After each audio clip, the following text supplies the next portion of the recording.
За сайн байцгаана уу.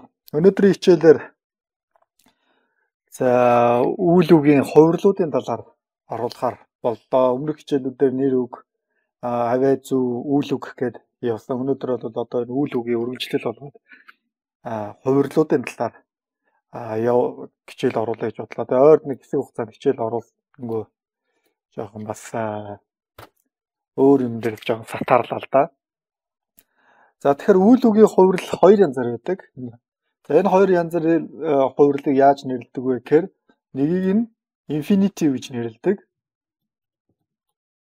Инфинитив болон жеранд гэж ийм хоёр янзын ÜЙЛ ÜГ-ийн хувирал байдаг. За тэгэхээр энэ хоёр ямар үүрэгтэй вэ гэхээр энэ ÜЙЛ ÜГ-ийг энэ хоёр хэлбэрт шилжүүлснээр ÜЙЛ ÜГ маань ÜЙЛ ÜГ биш болоод өөр үг болж хувирдаг. За тухайлбал одоо инфинитив дээр эхлээд ярив. За тэгэхээр инфинитив гэдэг маань бол ерөөсөө ÜЙЛ ÜГ, үндсэн ÜЙЛ ÜГ-ийн урт тал түүгэдэг үгийг авчих юм бол энэ бол инфинитив болж хувирдаг. За инфинитив маань бол ямар төрлүүд дээр үгнүүд дээр хуваагддаг вэ гэхээр за noun болж хувирна. За adjective болж хувирна. За тэгээд adverb болж хувирдаг. Adverb ийм гурван янзын үг болж өөрчлөгдөж одоо хувирдаг байгаа. За үүнийг одоо жишээгээр авъя л да. За subject-ийн хувьд to dance professionally requires years of training. За энэ юу гэсэн үг вэ гэхээр мэрэгжлийн бүжиг нь олон одоо жилийн сургалт шаарднаа. За өөртөө илүү найруулгыг бол илүү сайжруулж та нар өөртөө хийгэрэй гэж за би хэлье. За тэгэхээр subject дээр энэ дээр бол ÜЙЛ ÜГ маань dance гэдэг бүжиглэх гэдэг энэ ÜЙЛ ÜГ маань to dance болоод бүжиглэх биш бүжиг болж хувирж байгаа. За тэгээ professionally гэдэгтэйгээ явах юм бол мэрэгжлийн бүжиг нь одоо ингээд урт хугацааны хичээл сургалтад жилийн хугацааны хичээл сургалтуудыг шаарддаг гэдэг үг бодоод хувирч чинь. За жишээ нь өөр нэг жишээ авъя. To own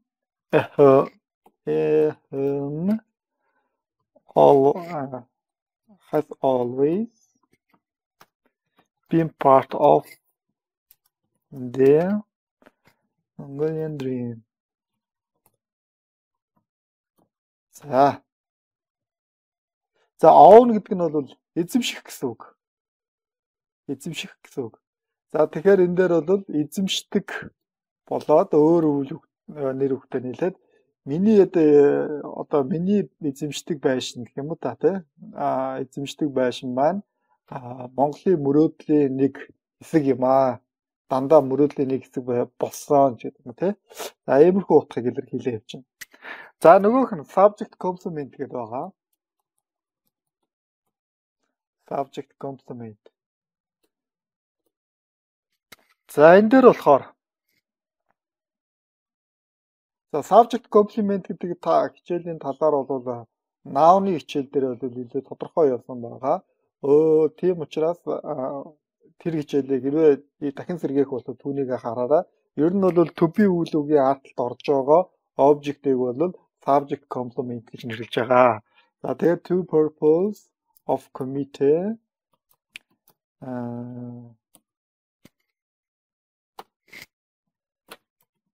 is to study an issue. За ингээд авчаа. За тэгэхээр энэ юу вэ гэхээр хорооны үүрэг нь тий хорооны зорилго бол суралцах асуудал юм гэж байна. За тэгэхээр бидний жеранд байна бол infinitive маань бол за энэ болж хувирж байгаа. Complement үүсгээд энэ subject-тэй нэмэн дэлгүүрүүд тайлбарлаж байгаа юм. За дараагийнх нь за шууд object, direct object гэдэг. Direct object. За энийг арилгач.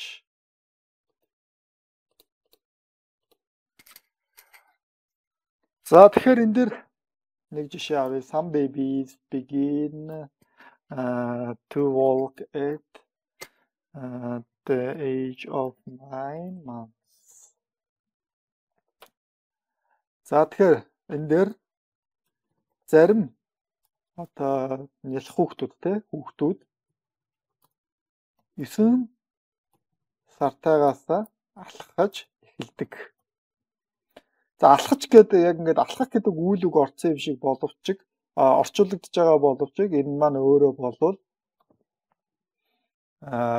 infinitive болдог. Гэхдээ бидэрт бол энийг дунд сургуульд байхдаа англи хэл дээр заахта юу гэж заасан бэ гэхээр хоёр үйл үгийн дунд бол to авдаг. Эсвэл хоёр дахь үйл үгийг нь ing дагавартай бичдэгэ гэж бидэрт энийг бол ингэж заасан.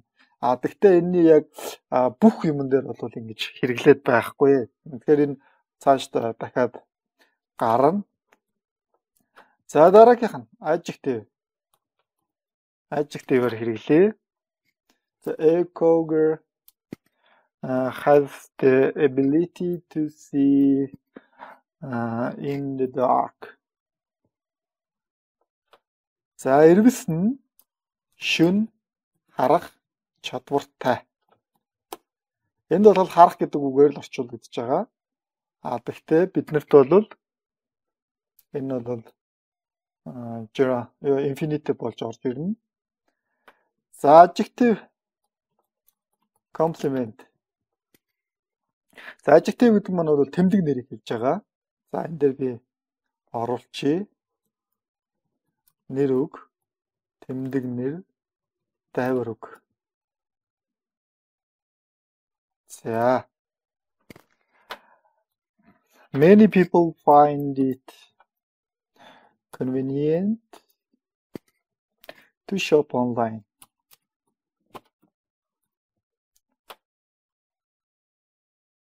За, олон хүмүүс онлайн дэлгүүрээр хэсэх нь түүнийг олоход тохиромжтой.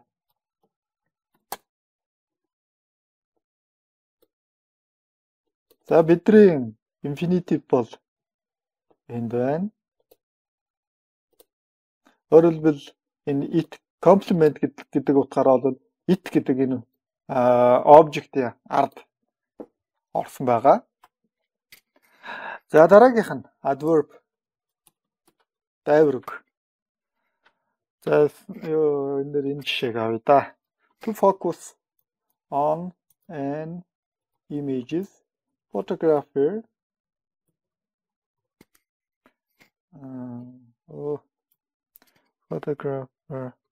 looks the camera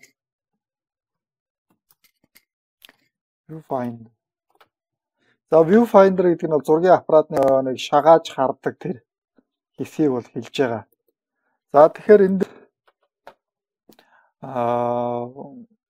зургийг фокустай болгохын тулд фото зурагчин камерын дурангаар одоо шагавар гэж шагавраар хардаг. За ингээд харах юм бол илүү тод харагдах нэ гэдэг утгатай. За энэ маань бол бидний adverb infinitive болж байгаа. Тэгэхээр adverb бол ерөөсөө үгүүд орчуулагдахтаа бол хамгийн ихж давмгамгаа байдлаар илүү ихж орчуулагддаг юм онцлогтой байгаа. За тэгээд негатив хэлбэр дээр, үгүйсгэх хэлбэр дээр үгүйсгэх хэлбэр дээр бол infinitive маань бол to гэдэг үгнийхээ урд талд not гэдэг нэмэлтийг бол авдаг. За жишээ нь I've decided not to apply for the job in the library.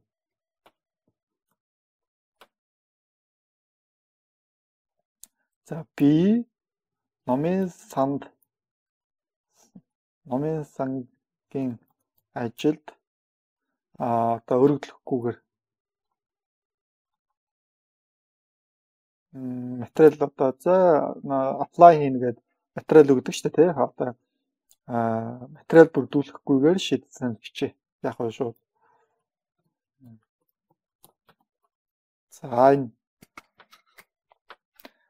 За иймэрхүү байдлаар ингээд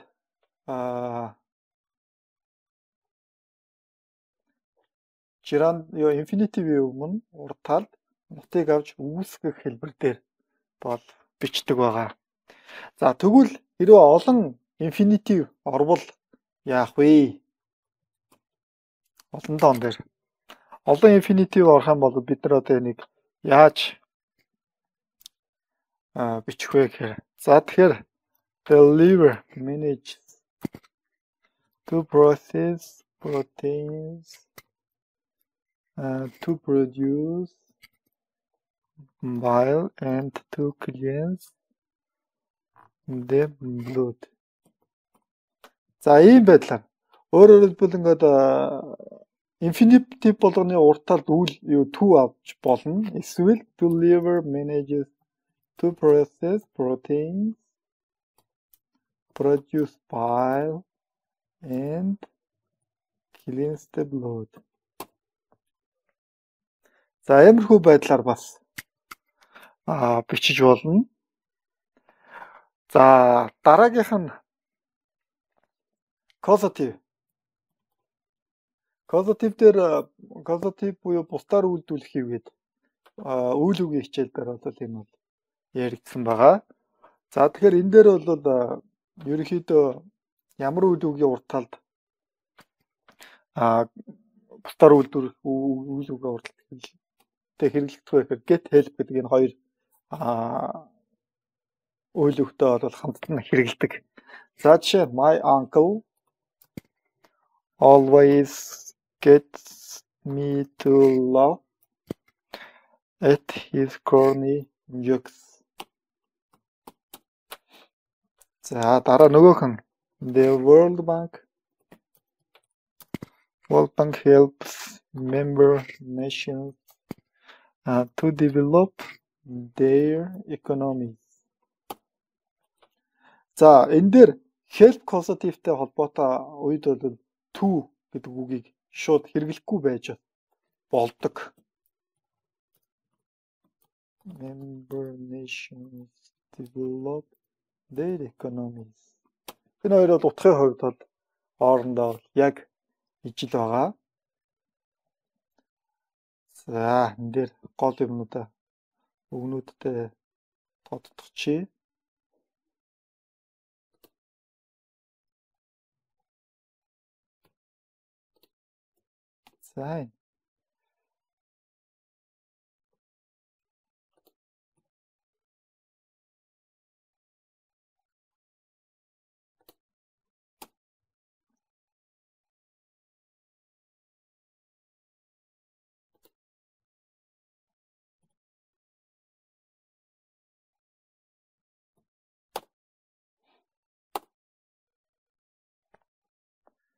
За тэгэхээр ингээд ийм байдлаар бичиж бас infinitive-ийг бол causative дээр хэрэглэж болох нь байна. За мөн infinitive-ийг бол бас бүх одоо үйл үгээр тусалж хэрэглээд бас байхгүй. Тэгэхээр зарим нэг infinitive-ийг одоо object буюу noun-аар хэрэглэх үед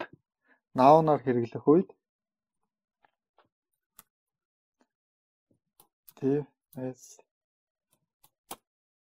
за object noun дотроо object болгож хэрэглэхэд за нэг тодорхой хэдэн одоо үгнүүд байдаг. Нэлээд олон бас үгнүүд байгаа.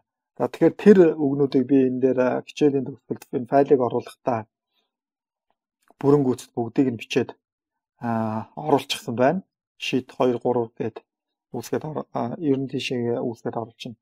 За тэгэхээр ямар байдлаар одоо бичих вэ гэхээр we need to use wind, water and solar power as alternative energy source.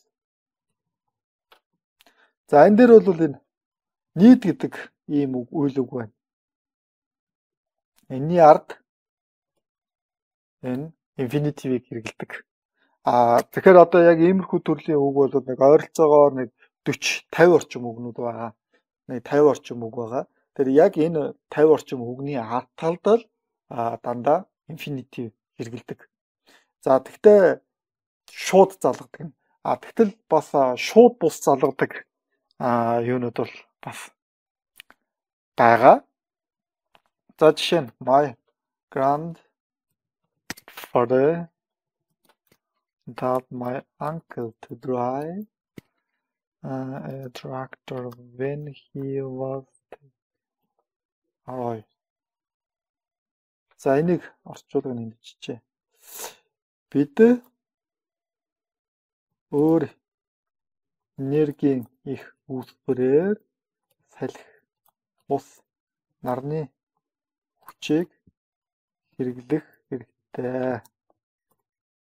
За энэ дээр болохоор гол үг маань to drive гэдэг. Infinitive бол энд явж байна. Тэгтэл энд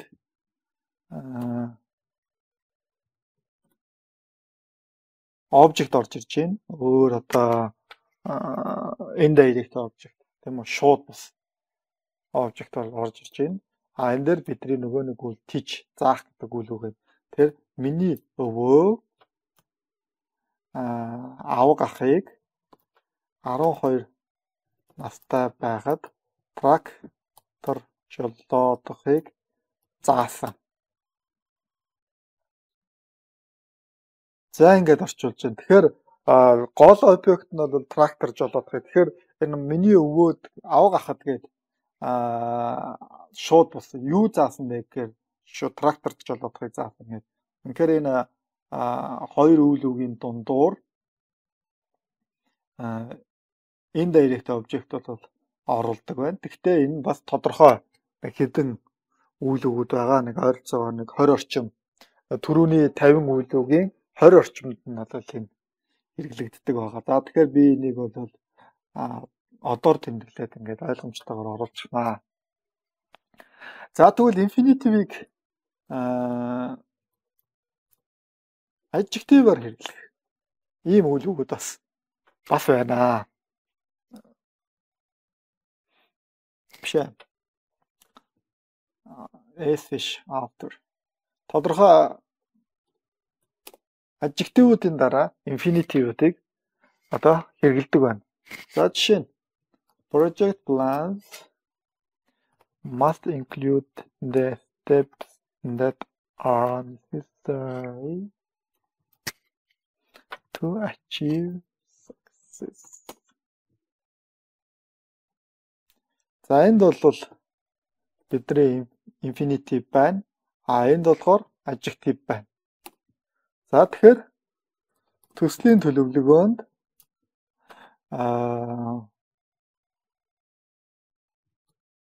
за амжилтанд хүргэх шаардлагатай алхмуудыг багтаах ёстой гэдэг. За тэр ингээ орчуулагч чинь тэгэхээр шаардлагатай гэдэг энэ adjective-ийн хавталд infinitive хэрэглэсэн байна. За тэгэхээр нэг иймэрхүү infinitive болоод нэг ойролцоогоор нэг 40 орчим бол байгаа. 40 орчим байна.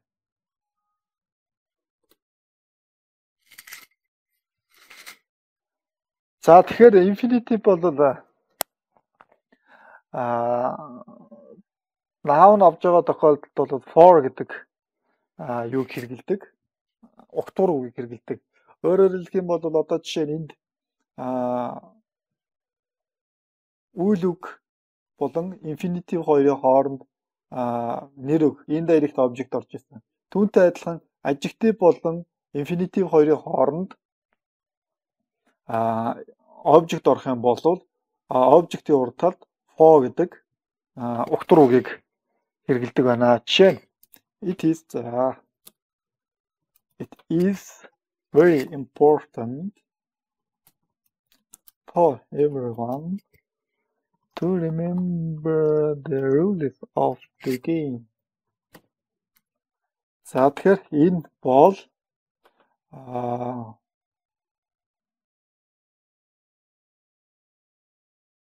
тоглоомын дүрмийг санахад хүн бүрт чухал. За тэгэхээр бидний infinitive маань энд байна. Харин энэ нөгөө object маань байна. За энд харин adjective маань байна. За иймэрхүү байдлаар ингээд infinitive-ийг object-тэй, infinitive-ийг adjective-тэй, за олон infinitive-үүд causative дээр гэд хэрэглэх нь байна. За дараагийнх нь gerund гэж байгаа. Gerund гэдэг. За тэгэхээр за энэ бол infinitive нэг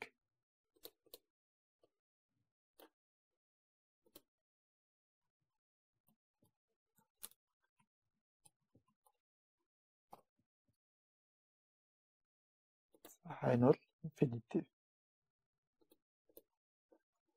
За эндээс одоо gerund-ыг хэлүүлье. За gerund гэдэг нь яадаг вэ гэхээр энэ дээр би яаж find дээш нь байна.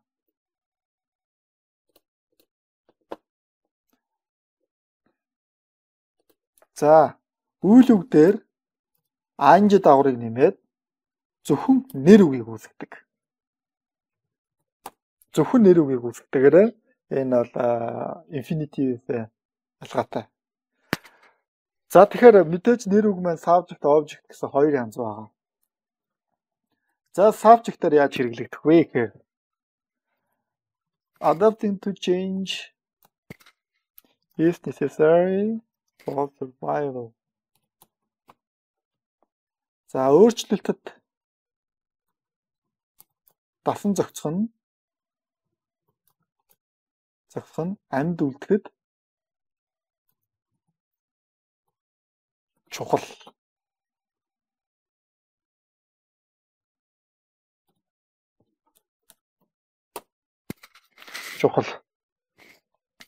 За энэ дээр бол бидний дасан зохицох гэдэг үг маань өөрөө нэр үг болж байгаа. Хэдийн энэ ч дасан зохицох гэдэг манай ахаар бол ÜЙЛ ÜГ-ээрээ дуусч байгаа боловч энд to be байгаа учраас энийг бол to be-гээс энэ утлагыг object гэж аавна.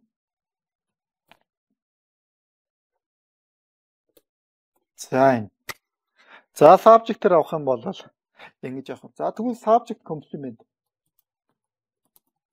За энэ бол одоо to be-гийн арт талд нь бол гарнаа. За most common pastime is watching television.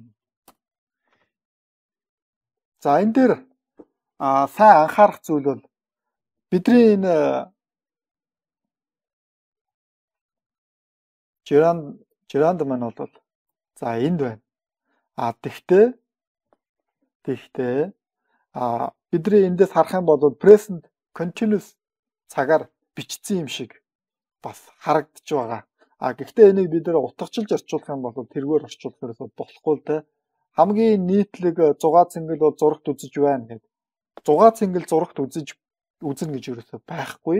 Тэгэхээр энэ бол present continuous-аар бичсэн зүйл биш. Харин gerund-аар бичигдсэн байна гэдгийг ингээд орчуулж л одоо мэдэх боломжтой байгаа. Тэр хамгийн нийтлэг одоо зугаацал бол зурагт үзэх юм гэж л орчуулагдана. За дараагийнх нь болохоор direct object. Шууд object-аар одоо яаж орох вэ гэхээр за teachers recommend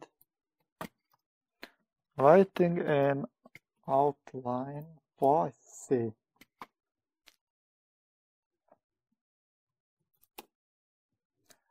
За энэ дээр яаж орчуулах вэ гэхээр багш нар эссэнд товч бичиглэл бичхийг зөвлөдөг. За бидний gerund маань бол энэ байна. За энд бол өмнө дээрч тэр ерөнхийдөө бол яг gerund маань энэ. Тэгэхэд n outline гэдэгт орох юм бол gerund phrasal бол үүсэж байгаа гэдгийг сайн бас анхаараарай. Өөр үгтэй нийлүүлээд нэг утга санааг илэрхийлнэ гэсэн үг шүү дээ. Phrasal гэдэг маань. За дараа нь object of a preposition. За preposition-ы object-ээр орох нь байна. За Dragon is known for washing its food before eating. За энэ бол бидний preposition маань энд бол байна. Preposition маань харин энэ бол бидний gerund phrasal маань хэлэнд байж. За тэгэхээр эндээс орчуулгатай бол за элбэнх нь хооллохын өмнө одоо энд энэ eating чинь хүртэл одоо өөрөө gerund үүсгэж байгаа. Хооллохын өмнө хоолоо угаахаа мэддэг. Мэднэ. За ингэж орчуулж. За тэгэхээр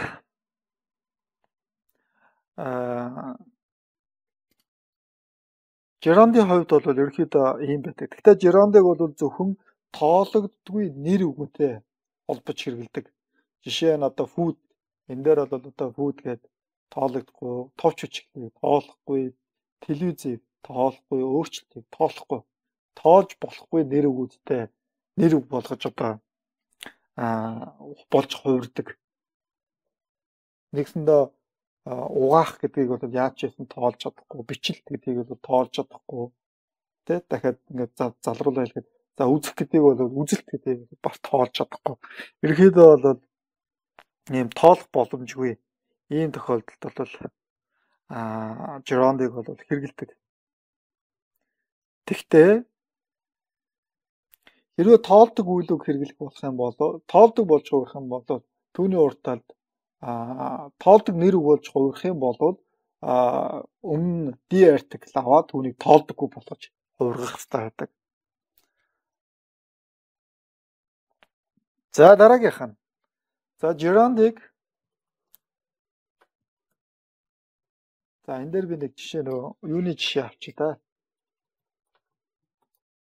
Historical responsibility for the rearing of children belonged to the parents. За энэ дээр бол за хүүхдийн гэдэг энэ дээр одоо тоолдог gerund болж хувирж байна. Тэгэнгүүт энэ дээр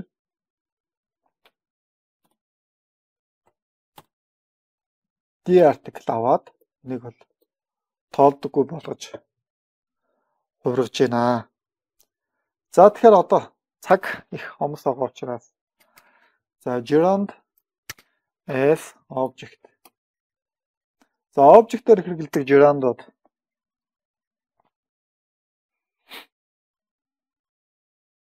за тэгэхээр тодорхой үйл үгийн ард талд орсон одоо түрүүнийхтэй адилхан infinitive-тэй адилхан тодорхой үйл үгийн ард талд орсон gerund-ыг бол object гэж бол үзнэ.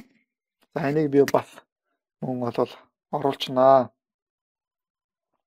За most professors do not approve of using mobile telephones in class. За ихэнх профессорууд ангид гар утас, за зөөврийн утас, зөөврийн телефон хэрэглэхийг зөвшөөрдөггүй. Ингээд. За тэгэхээр нөгөө гол үйл үг маань нөгөө энэ үйл үг, энэ approve гэдэг үйл үгийн ардталт хэрвээ юу маань орох юм бол, gerund маань орох юм бол, за энд би хэрэглэх гэдэг биш, хэрэглээг гэж яах шууд яг object байдлаар оруулъя. Телефон утасны хэрэглээг зөвшөөрдөг ингэж object-оор орчуулах нь илүү зөв болох баха. За тэгвэл одоо gerund маань, за infinitive gerund хоёулаа аль нь бас нэг үйл үгээр хэрэглэгддэг, биш ээ, нэр үгээр хэрэглэгддэг бас нэг тийм үйл өгöd байгаа. Gerund and infinitive as object.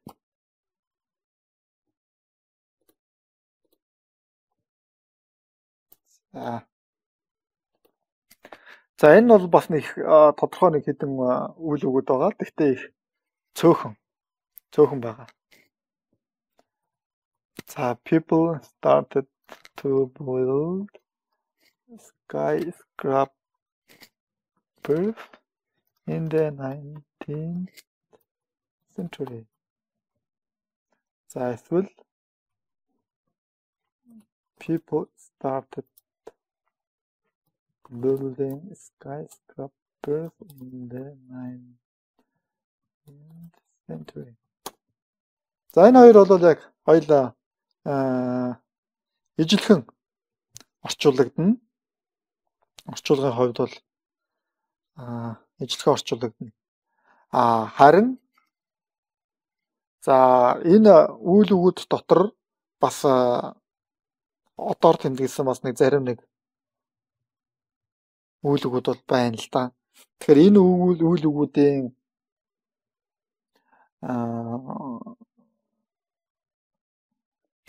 энэ үйл өгүүдийн ардталт хэрвээ gerund орох юм бол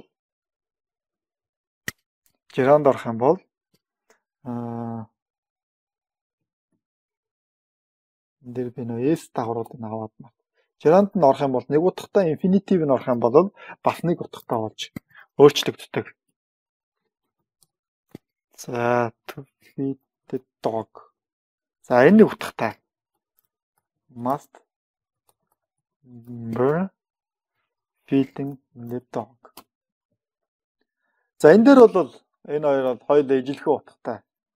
Өөрөөр хэлбэл хүмүүс 19-р 100-д тэнгэр багнасан барилгуудыг барьж эхэлсэн. За энэ дээр бол ингэж орчуулагдчихэ. Тэгтэл энд Дэйв нохойг хооллосноо санах ёстой.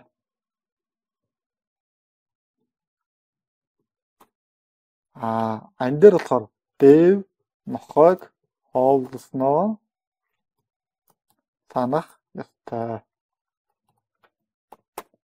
За энэ дээр маш сайн анхааралтай сонсоорой. Орчуулга нь бол яг ижил. Харин утга нь бол өөр. Энд нохой хооллоогүй. Тэгэхээр нохойд хоол өгөх ёстойгоо л энэ хүн Дэйв маань санах ёстой. Харин энд нохойг хооллосон.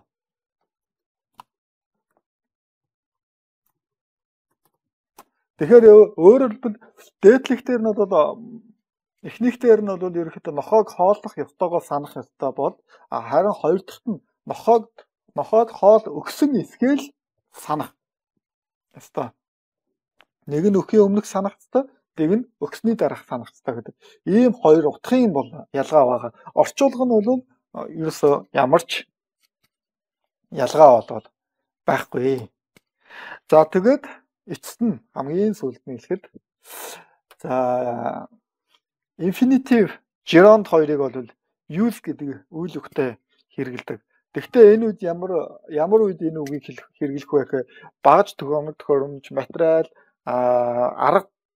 аргын талаар тий одоо ямар нэг юм хийх арга, түүнийг хийх одоо материал, түүнийг хийдэг багажийн талаар ярьж байгаа тохиолдолд бол use гэдэг үйл үгийг бол хэрэгэлдэг байгаа. За энэ дээр бид нэр